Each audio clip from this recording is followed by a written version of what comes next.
Power of not reacting. The science of self-control. In a bustling city, there lived a man named Daniel. He was intelligent, hardworking, and ambitious, yet he had one major flaw. He was highly reactive. Every insult, inconvenience, or challenge would trigger an immediate response from him. If someone cut him off in traffic, he would honk angrily. If a colleague criticized him, he would lash out. If something didn't go his way, he would dwell on it, letting frustration consume him. While he was successful in his career, his inability to control his reactions was damaging his relationships and mental peace. One day, Daniel met with his mentor, an elderly philosopher named Mr. Carter. Over the years, Mr. Carter had guided Daniel through several challenges, and this time, Daniel came to him with a problem. "I don't understand why I always feel so drained, angry, and frustrated," Daniel admitted. "No matter how hard I try, people and situations constantly push my buttons." Mr. Carter smiled knowingly and invited Daniel for tea in his garden. As they sat under a large oak tree, the mentor deliberately knocked over Daniel's cup, spilling tea all over his pristine white shirt. Daniel gasped in shock, his instinct pushing him to react with anger. But something made him pause. Mr. Carter's face was completely calm. "Did getting upset change what just happened?" Mr. Carter asked gently. Daniel looked at his soaked shirt and sighed. "No, it didn't." "Exactly," Mr. Carter said. "The tea has already been spilled. Whether you get angry or not, the reality remains the same." Daniel pondered this, realizing that much of his stress came from reacting rather than responding. The science of self-control. Mr. Carter continued, "Daniel, do you know why some people stay calm while others react impulsively? It's because they understand the science behind self-control." He picked up a glass of water and swirled it, making the liquid murky. "Your mind is like this glass of water. When disturbed, it becomes unclear. If you keep stirring, it remains cloudy. But if you let it sit, the dirt settles and the water clears."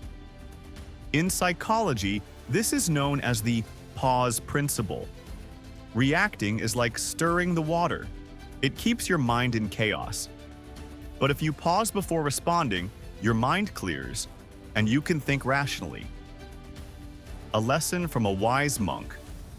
Intrigued, Daniel asked, "But how do I control my reactions when they happen so suddenly?" Mr. Carter smiled and shared a story about a wise monk who mastered self-control.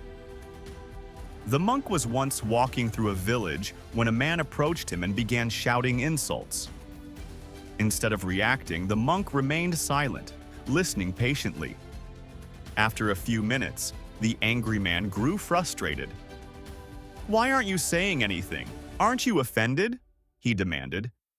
The monk calmly replied, "If someone offers you a gift and you refuse to accept it, to whom does the gift belong?" The man hesitated and answered, "It still belongs to the giver." The monk nodded. "Exactly. Just because someone offers you anger, negativity, or insults doesn't mean you have to accept them. You can choose to let them go." Daniel's eyes widened.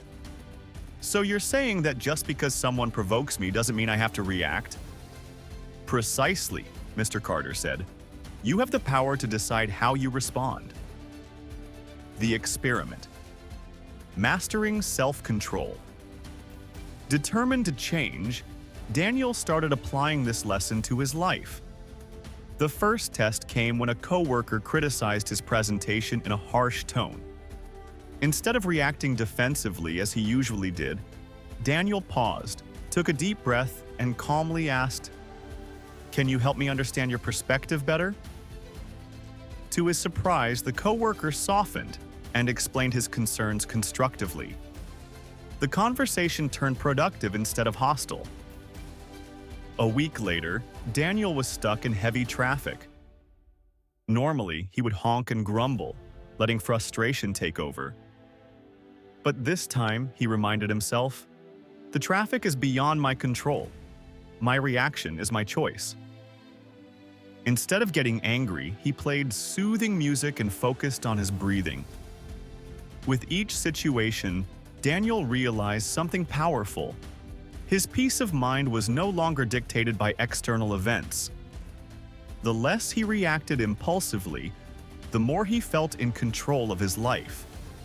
One day, Daniel faced the biggest test of his self-control. A business deal he had been working on for months collapsed at the last minute. The old Daniel would have erupted in anger, blaming others and feeling victimized. Instead, he applied Mr. Carter's lesson. He took a long walk, allowing himself time to process the disappointment. Instead of reacting emotionally, he thought rationally about the next steps. The setback still hurt, but he handled it with grace and resilience, transformation and success. Over time, Daniel's life transformed. His relationships improved because he no longer argued over trivial matters. His career flourished because he became known for his calm leadership and ability to handle pressure. Most importantly, he felt a deep sense of inner peace that he had never known before. One day, he visited Mr. Carter and said, "For the first time, I understand true strength. It's not about overpowering others, it's about mastering myself." Mr. Carter nodded. Self-control is the ultimate power, Daniel. When you stop reacting, you start leading. And when you lead yourself well, life follows your command. The moral of the story: life will always present challenges, difficult people, and unexpected setbacks. But remember this: you don't have to react to everything. Pause and reflect before responding. Your peace